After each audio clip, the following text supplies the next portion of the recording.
Welcome to the Circular Firing Squad. I'm Marty Gensius, a counseling faculty at Kent State University and host for Circular Firing Squad. We've got 5 members, 5 questions, and 5 answers for each question. Questions are generated by each squad member and run from the factual to the funny. We're missing Stephanie tonight. Stephanie had to bow out, so we're a little short-staffed, but we've tightened up the ranks, and let's go ahead and get a roll call. Hey everyone, Jen Cook, Assistant Professor, Counselor Education and Counseling Psychology at Marquette University. Hi everybody, Eric Perry, Clinical Faculty Member at Southern New Hampshire University, and also co-host of the Tech Savvy Professor. Hi everyone, Elliot Ingersoll, Professor of Counseling at Cleveland State University and co-host of Apply Topically. Hi everyone, Gina Martin. I am a doctoral candidate at the University of Iowa and adjunct faculty at Northwestern University. All right, so for the crew tonight, we're going to start off with Jen, who has the first question. What change that has occurred due to COVID that you think should be a permanent change? So forgive me, everyone. This was an easy one for me. Hygiene.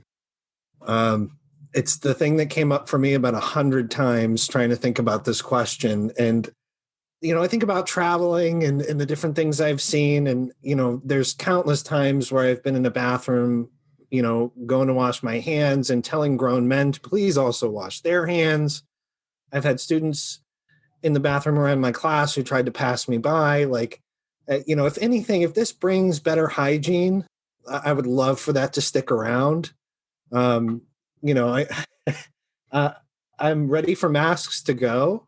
I want that to be a thing of the past, but everything else seems like it makes sense, and it's common sense things that I think people just kind of let go. For me, hygiene came up right away. I hope that the death of the handshake is a permanent outcome of COVID. As a queer person, I hate the handshake ritual. I'm like, I don't have a sword. I don't have a dagger. We don't need to touch each other to have a transaction. But I will say, I'm fine with hugs, people I know. But the hand thing has always bugged me, and I hope it's gone. Well, when Eric was talking about hygiene, I took it the wrong way. With COVID, do I take a shower today or not? And sometimes it's sort of like, oh, damn, I got to take a shower today. Like that's the world's biggest problem, that I have to take a shower. If you could see me now, I'm in a We Banjo 3 t-shirt. That's an Irish band from Galway. And I've got a hoodie on and I've got my board shorts on. And I like it this way. I really wish it could stay this way.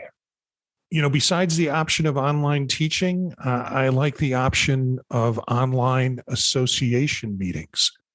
Kind of the only reason I'd go to a conference now, or at least this is where my energy is, would be to enjoy myself in a strange city. I just really miss that. And I think I'll do domestics and continue to do domestics, but I'm really looking forward to doing some international conferences. But the domestics, if they stayed online, I would be cool with it. I agree with a lot of these. I think the handshake should be a thing of the past. I think that teaching and other things, meetings and such, and working for the general public should be a thing that's easily doable online. I have a lot of friends in the corporate world, and just seeing how easy that transition was to work from home, I think that could be something that permanently sticks around. The thing that keeps coming back to me with this question is seeing our neighbors, having our kids all play together outside. That reminds me of my childhood, and it's just a significant change from what I've seen with kids of today, that I think that should be a permanent change. It's something that I've loved, is getting to know our neighbors, getting to see our little 2-year-old run around with the older kids in the neighborhood and feel like she's all grown up.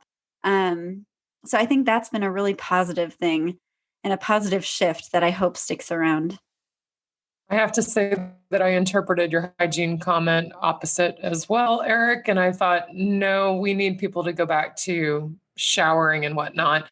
I think one of the things that I'm hoping we figure out better is when to use technology and when to be in person now that we are more agile with using technology. So, for example, meetings, I prefer them to be online, especially the early morning ones, just because, in terms of commuting and fighting the traffic and the people and all of those things, that's really great, especially for us counselor educators, many of whom we teach at night.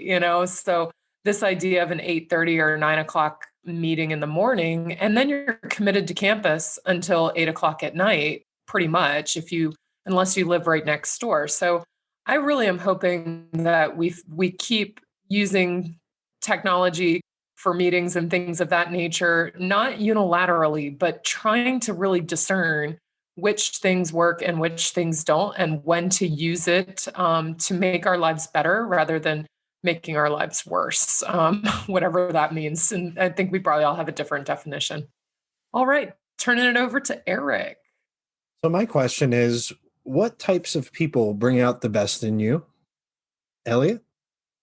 Yeah. So, what types of people bring out the best in me? Creative, queer, extroverts, many of whom I've met in theater and music, and they have just been wonderful. And I can't wait for theater to get going again, and I can get that part of my life up and running. That's you, Marty. Amazingly, this is where I think you and I coincide in worlds. For me, it's creative people who are free thinking. Now, try and find that in academics, and you run into some trouble. I like to be, I think you say, the question is what types of people bring out the best in you? Well, people who want to push the envelope with ideas independent of what's promotable or considered tenurable. God, folks can do some wonderful work, meaningful work, if they can just take this veneer off of, well, is it going to help me be promoted, or is it going to be tenurable? Will it help me get tenured? And that's the game they have to play. But it's so sad when that's the game they have to play, because it's stifling the work they want to do instead of the work they have to do. So surround me with those folks. Of course, I'm in a safe place in my career where I don't have to worry about what's promotable or tenurable. I can continue to do fun stuff. For me, I took this question a little bit differently. At first, I was trying to think generally who brings out the best in me. And I found it really challenging because, like Eric, you mentioned before, surrounding yourself with a bunch of different people. I find that I do the same. So I wasn't sure what they all had in common. So I narrowed this down to mentors, which types of mentors have brought out the best in me and helped me achieve my greatest potential. And it's honestly been the ones that have been the hardest on me. I had a supervisor a while back who was really, really harsh and really challenging and just really wanted to, go up against everything that everyone else had to say. And I found that actually brought out a whole new side of myself that I hadn't known before. And it helped me develop into a strong and intentional counselor. From there, I've been surrounded by people as I've been doing my dissertation, which as of this past week is done, just looking at final edits now. So this is a good thing. But that process was really hard. And I have one person on my committee who has consistently challenged me and consistently made me think of the answers on my own and pushed me. And I'm really, really thankful now at this part of the process to have had him along the way. But during the process, it's always a little bit challenging. So I think the people who challenge me are the people who bring out the best in me. I'd say for me, this is going to sound so simple, but people who are unabashedly themselves, who just bring themselves to the table, let it all hang out. Sometimes they're irreverent, sometimes they're unpopular, sometimes they're hilarious, sometimes it's all of those things put together. Because for me, that brings out that freedom of thought, that freedom of speaking, that dynamism that happens when people just start cutting up with one another. And I have this one friend from my Cedar Point days that when we would get bored, we would make up these little skits, and they would be based off of nothing. Like we would see a torn piece of cardboard out of the gloves that you'd wear for your hands for making sandwiches or whatever. Of course, you put gloves on your hands. Yeah, I said that.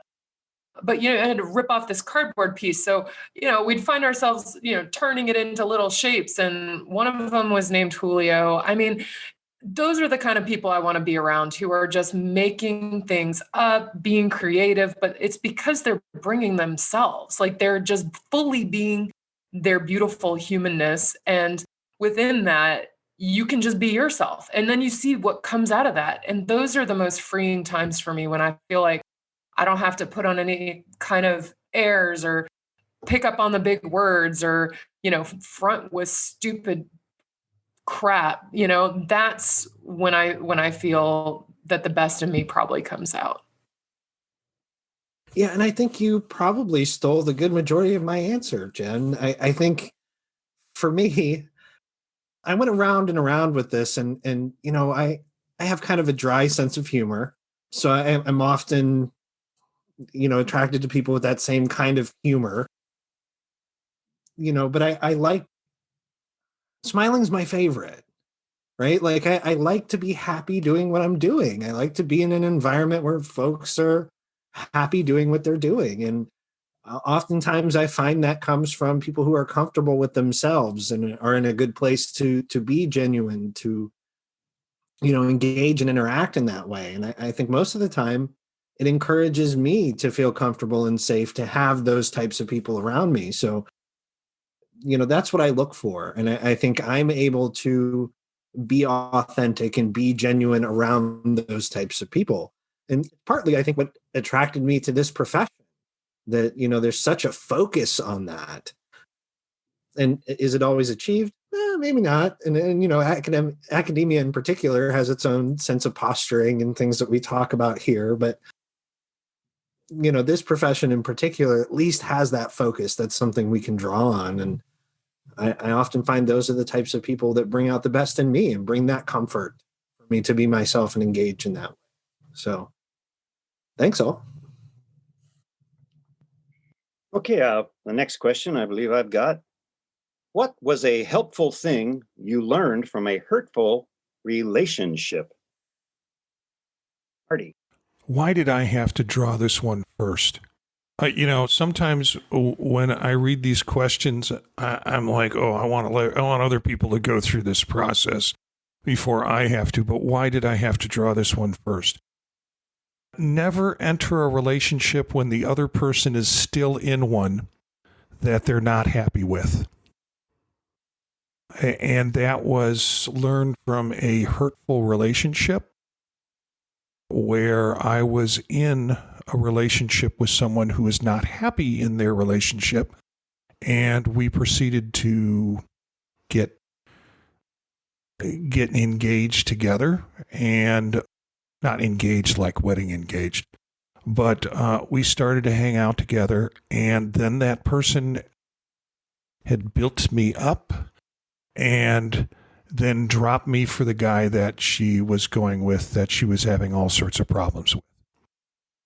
And I brought up Harlan Ellison before in this podcast. Harlan Ellison has a book called Love Ain't Nothing But Sex Misspelled, which I think I already brought up. And in the book, he talks about, in the introduction, he talks about the post-ultimate love affair.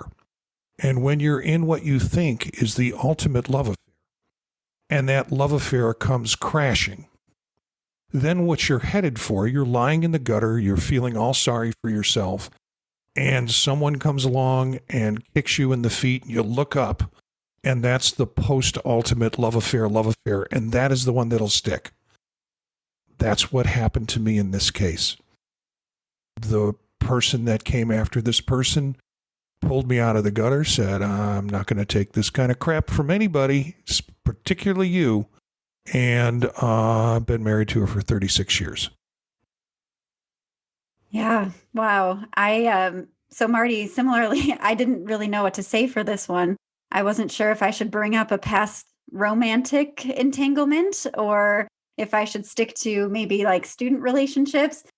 And I think it's all kind of one and the same. So I had this significant other a while ago, and he ended up cheating on me and doing all sorts of stuff like that and being really untruthful and disingenuine. And one thing that came from that was even though I really loved him, I knew that that wasn't going to get us very far. So I broke it off, even though it wasn't what I wanted. And it ended up being one of the best decisions of my life.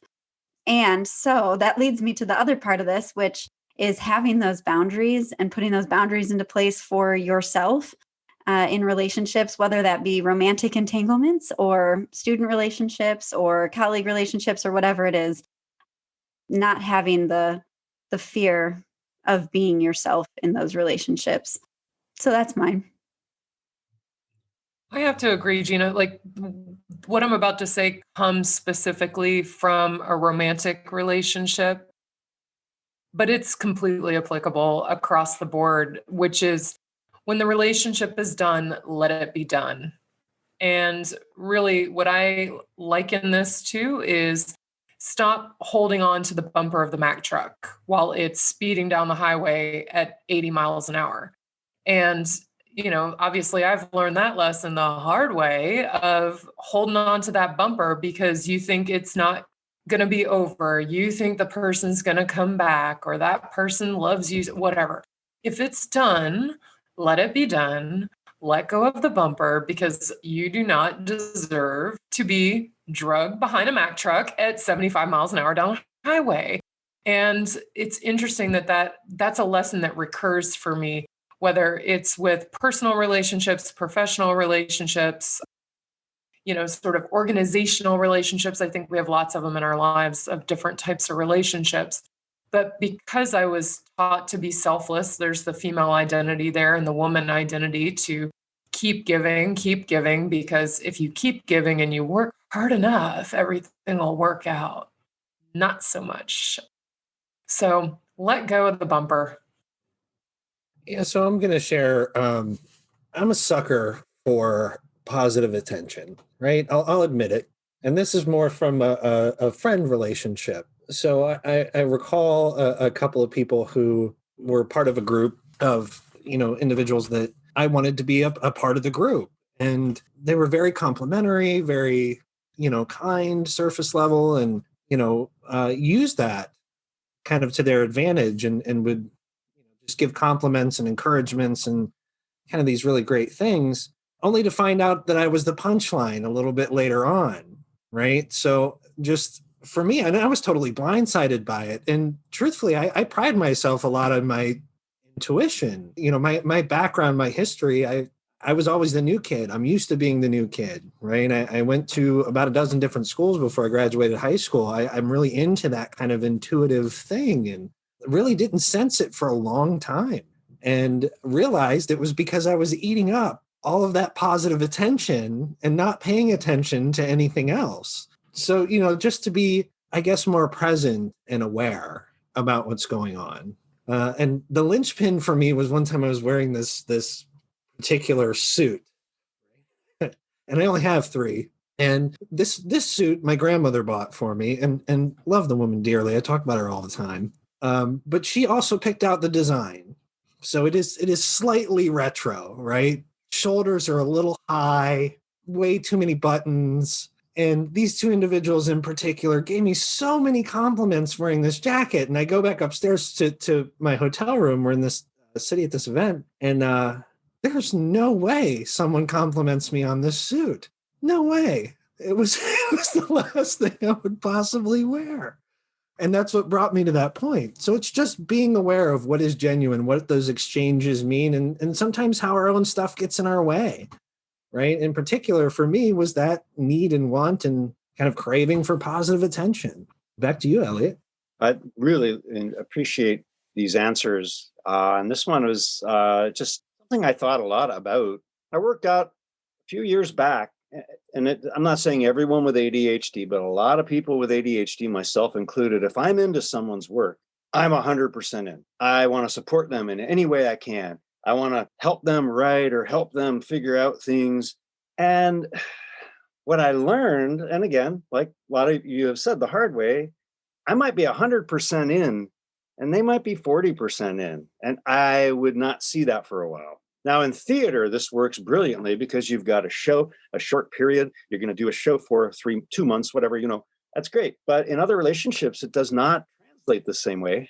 And what I learned was it's okay. That is my style. That is how I am. And I should not create expectations for other people that they just, aren't going to meet and maybe for fine reasons. But it was like, it took me a while to get through with that. And that was one of the great kind of counseling insights of my life. Marty, next question is for you. What keeps you coming to work every morning? For me, it's the variety. So I see clients 1 day a week, usually sometimes 2 days a week. I teach 3 days a week, and then I was writing my dissertation. Now I'm editing my dissertation the rest of the time. So for me, it's just that variety and that difference, never knowing what to fully expect when you walk into a class, never knowing fully what to expect when you walk into a session. So those are the things that really keep me coming to work. I'll be brief here. It's the students. Jen was. That was brief. Yeah, that was brief. I can't possibly be as concise. We need to eat, right? So there's that part. So that's a good motivator. Kids are hungry. And, just my own motivation, I really enjoy what I do. I don't drag myself out of bed every morning. I don't grudgingly walk down to my computer or whatever. And, most of my work is remote. But I'm really excited to do it. And I do a variety of things. I teach live, I teach online, I've taught some hybrid stuff. I get to do really fun things. I get to be creative, and I'm lucky enough to be in a place that appreciates that. Something more recently that I've really come to enjoy is being a mentor. I have a lot of newer faculty and some very freshly minted, and that want that help and support. And it's great to be able to bring that experience. And as much as folks will look at that mentoring relationship and feel like it's one-sided, I get so much out of it. There's so much that I learn. The more distant you are from your education, the more distant you are from your education, right? So they come in with things that I wouldn't have had the opportunity to learn, and they share that. So I get to grow as a faculty member as well. So that's something I really look forward to and really motivates me. Elliot? Well, my response is partially a kind of a combination of Jen's and Eric's. Definitely the students. I love teaching, and I love watching people gain insights and then put things together and then go out into prac or internship and apply them. I've got 2 kids approaching university age. So, that's a utilitarian concern. But as I've said before, as someone with ADHD, I have never done anything this long. 28 years, I'm actually really up for a new adventure. And it seems like there's fiscal constraints that maybe will keep me in one place for a while, but it's a good place. It's not a bad place. But I'm definitely been thinking a lot about, I'll go in every morning. I'm happy in my work, and there's so much else I want to do. I've got enough plans for 6 lifetimes. So it's something I do think about. I appreciated the question. Marty, how about you? Well, I guess I've got to round this one out, and I had a hard time writing a response to this question, even though I came up to the question. The one line that I wrote was the opportunity to create. And I don't know if many people get to do that in many of their jobs. And I've held a few jobs where I didn't have the opportunity to do that. When doctoral students talk to me, and some say with regret, I'm uncertain. You guys look like you're working all the time. Well, there's a reason I'm working all the time. I really like my job. Now, what you don't see was when my kids were growing up, as long as I wasn't teaching, I could go to their afternoon assemblies. A lot of people can't do that. I was probably one of the few parents in the audience. I can take time when I need time. I haven't taken a vacation day in 23 years because I don't need to take a vacation day. We have natural breaks in our schedules where that's kind of allowed. So I don't have to argue or at least compete for other staff members to find out who's going to do coverage on Christmas, which I remember from working in a clinical career. So there's a lot of freedom in the job. There's an awful lot of work that needs to be done. But ultimately, the stuff that I enjoy the most is that I can kind of choose my path of what I want to work on and what I want to create. I'm not drafting someone else's widget. I'm not trying to figure out someone else's chemical analysis. I'm doing what I want to do generally. Gina's got the last question for us tonight. Final question is, what is the biggest challenge the profession is facing?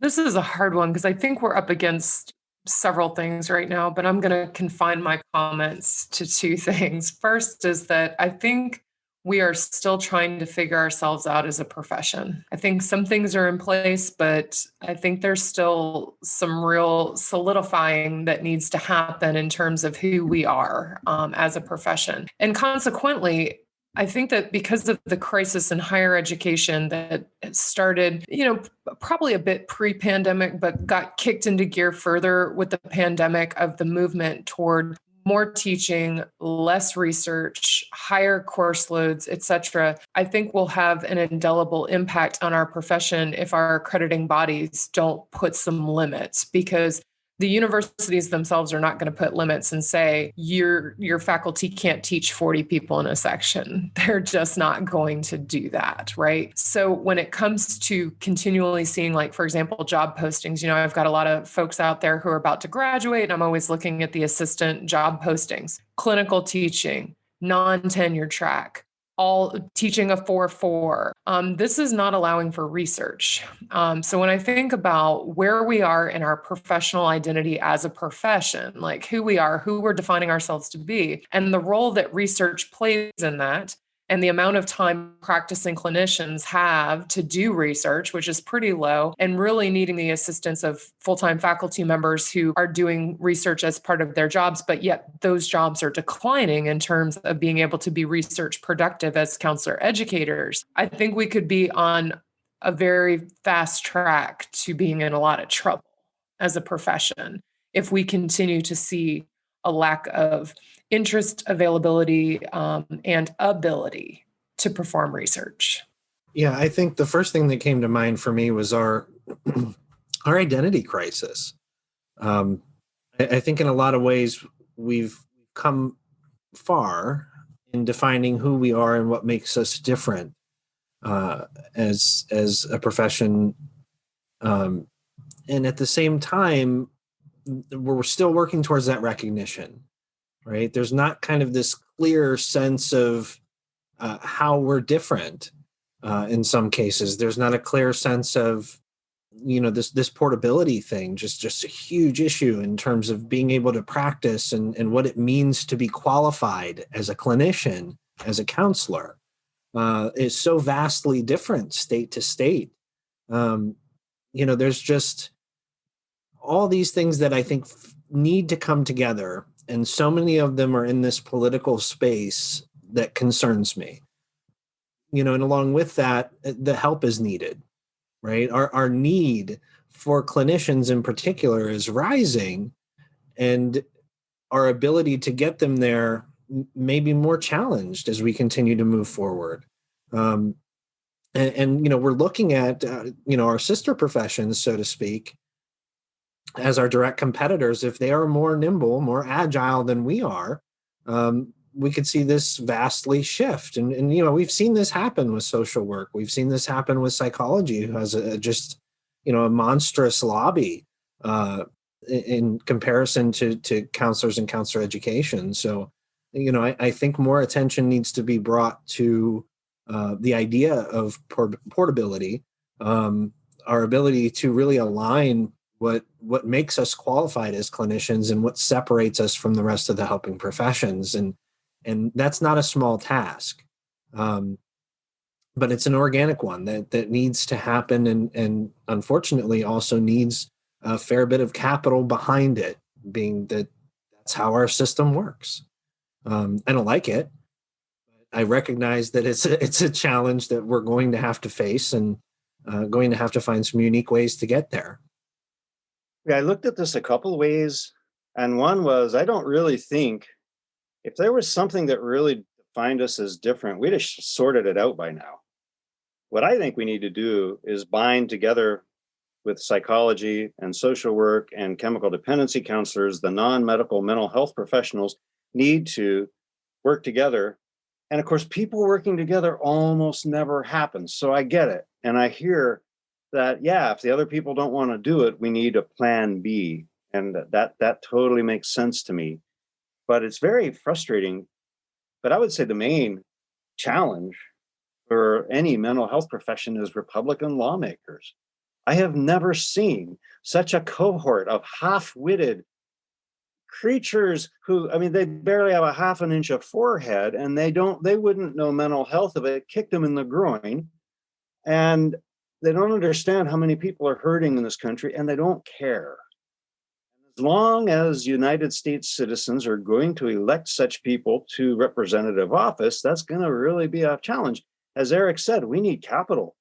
When was the last counseling commercial you saw? For God's sakes, we know it works. We just need a freaking PR firm. We don't need more research. We know it works. Now, in counselor education, that was my other piece. I saw a news story where John Carroll just eliminated tenure starting fall semester. And one of the people interviewed was some poor guy who was granted tenure in May. And he's like, well, great. I got 4 months of tenure. And it was just like, yeah, that's coming. We're going to lose that. And then, we're going to have to wrestle with, should you have collective bargaining and tenure? You need both. Where's that headed? And, it's headed where, like, for the price of one of me, you could hire 2 assistant professors who are top notch on top of everything new. Is that the way this is going? I think that's also a challenge at the counselor education level. And I think it's a challenge that no one at ACA will ever crawl out of their shell to address. Sorry, that sounded harsh. I don't like to think of myself that way. Preach. I'll go out on that limb with you. Preach. Marty, how about you? I wonder if they're going to hire university presidents for half the price or less than half the price. I mean, if we're going to start removing tenure and expensive faculty, can we start removing expensive administrators too? When I look at this question, this is the one I should have got first because everybody said all the stuff that I was going to say. But the first thing I thought of, I realized my perspective in this question is the 30,000 feet level. I said identity. I think the problem with our profession is that in a lot of ways, we keep shooting ourselves in the foot because you say people, we've got a long way to go. We need to get better foothold. Look at what the other professions have done. Why is counseling so disconnected? Well, it's because we're spread all over the place with our interests and our engagement. We think everything's important, and as a result, we're spreading ourselves so thin trying to be relevant in all domains and all problem areas that nobody knows how to define us. Are we social? Are we political? Are we medical? What are we? Because we're spread all over the place. We should study counseling so people see us as having a counseling identity instead of looking at problems that are medical, sociological, or political. And I know when I say that, people will say, well, the people you're working with have sociological, medical, and political issues. Yeah, but I'm looking at it from what are we studying? What do we need to be defined as doing? And it might seem a bit short-sighted when I say that, and maybe I haven't thought it out fully. But you can't have it both ways. You can't have a strong identity in a field of counseling, yet trying to be all things to all people. Gina? Yeah, well, I asked this question, and I don't know if all of you made me feel better or worse about going on the job market this year. So thank you for that. But I think it's eye-opening because I agree with a lot of what each of you said in that, and I've seen it from the student perspective. I've seen it from the clinician perspective. So my response to this one is a little bit different because my perspective is different. But one of the main things that I've seen clinically as an issue that is facing the profession is I'm going to agree with Eric in that portability has been such a challenge. And I just moved one state over. So you would think between Illinois and Iowa, it would be a little bit easier than it's been, but it hasn't been. So that's one thing that I think has been a significant challenge. But the other is this pandemic, just seeing the results of this pandemic and some of the emotional concerns that have come as a result. So I see children and adolescents, as all of you know, I've mentioned several times, and it's been a significant challenge for them not to be in school. It's been a significant challenge for them not to see their friends. And I think that we're going to see more mental health concerns come as a result of that. And like you all mentioned, the need for clinicians is high right now. So why is portability such an issue? So that's one thing on that end. And then on the counselor education side of things, I completely agree with what you've all said. So coming from a Research One institution, research has been high on my agenda. Research has been an integral part of my PhD program and continues to be at Iowa. But as a mom with a young child, I just don't know how that's sustainable. And I know I've been able to keep up, so to speak, at this level. But how is that going to look entering into a assistant level role, if that's even possible next year? That's it for the questions tonight. Kind of ended on a heavy. That's okay. We had some fun stuff in there. But I've got a final shot question. Simple. Hamburger or taco? Jen. Yes. All right, that's not fair. Taco, easily. Okay. For me, it's definitely hamburger. And short story, I was in a think tank with a leader who was a vegan, and he was in my face. Could you kill a cow? Could you kill a cow? I was like, yes, I could strangle a cow with a leather belt to get a hamburger. Oh my word. So I don't know if I could kill a cow, but if it said cheeseburger, then maybe I would have gone with that one because cheese is my main go-to. But because it's just hamburger, I think I'm going to have to go taco. You know, I went taco. Hamburgers are always the same. I don't know what it is. Maybe it's the hamburgers I'm eating. Whatever you think. And Jen can have both. Thanks to the squad, Gina, Jen, Eric, and Elliot. You can look for some of these characters on their podcasts on thepodtalk.net. You can find out more about them at circularfiringsquad.net. And I know Eric's got a new tech-savvy professor that came out, and Gina has started a new season of Supervision Time. So we're starting to see some new material come out. We've got a new podcast called Counseling Delphi that'll come up monthly and will be live streamed and recorded for later viewing. It'll be panels of experts devoted to topics of interest in our field, and they will be doing a deep dive on topics. First show will be on distance practice on Sunday, March 28th. Look for more information about that at counselingdelphi.net. Our theme music is from Menage a Quad, Real Swing Shet. That's it for this episode of Circular Firing Squad. Ready, fire, aim.